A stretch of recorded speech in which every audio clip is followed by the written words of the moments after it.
shoot up to 30%. Hi everyone. I just want to specify our three main claims. Our first one is that our reason for change is valid because the current policy on gun control and background checks have loopholes that let anyone get a hold of guns through private sales. An example of this is the Columbine killer Eric Harris, who was 17 years old at the time, and prohibited under federal law from purchasing a firearm, said, if we can save up about $200 real quick, we can go to the next gun show and find a private dealer and buy ourselves some badass AB-10 machine pistols.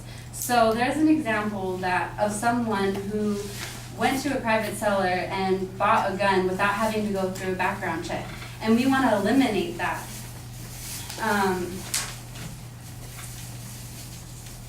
So one of the most dangerous gaps exists because the federal Bradley law only requires background checks for sales by a licensed gun dealer. Because of this, roughly 40% of all gun purchases do not require background checks, allowing dangerous people to basically have guns. And this was from a nonprofit organization online founded by attorneys. And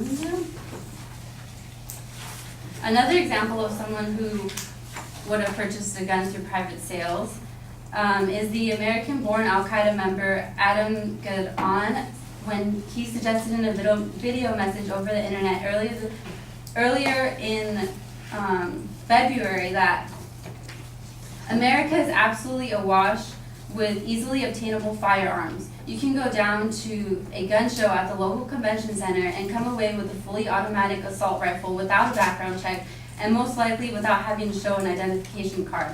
So what are you waiting for? So we're trying to eliminate dangerous people from getting guns without a background check. And I can give you more examples. In 2012, a Pittsburgh man who had been denied a weapon because he had been committed to a psychiatric hospital shot 7 people, killing one with handguns he had purchased from a private seller. And that's from the New York Times. That was an article from 2013. 2011, a man who had been denied a gun opened fire on 2 police officers at a checkpoint outside of the Pentagon with a weapon that had been purchased at a gun show. The officers who were wounded returned fire and killed the man. That was also from the New York Times.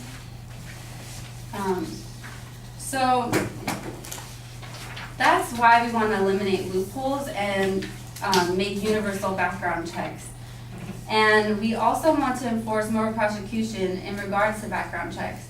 We want to double the penalty to deter individuals to pass background checks for someone else.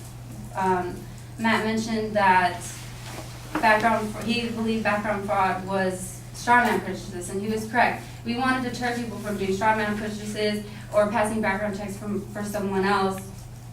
And the current law is that if you purchase a gun from someone else or pass a background check for someone else, you get up to 10 years in prison. And we would possibly want to double that. Federal background checks have stopped more than 2.1 million would-be gun purchases in 20 years since President Bill Clinton signed the Bradley gun control bill. And we can increase that number by making universal background checks.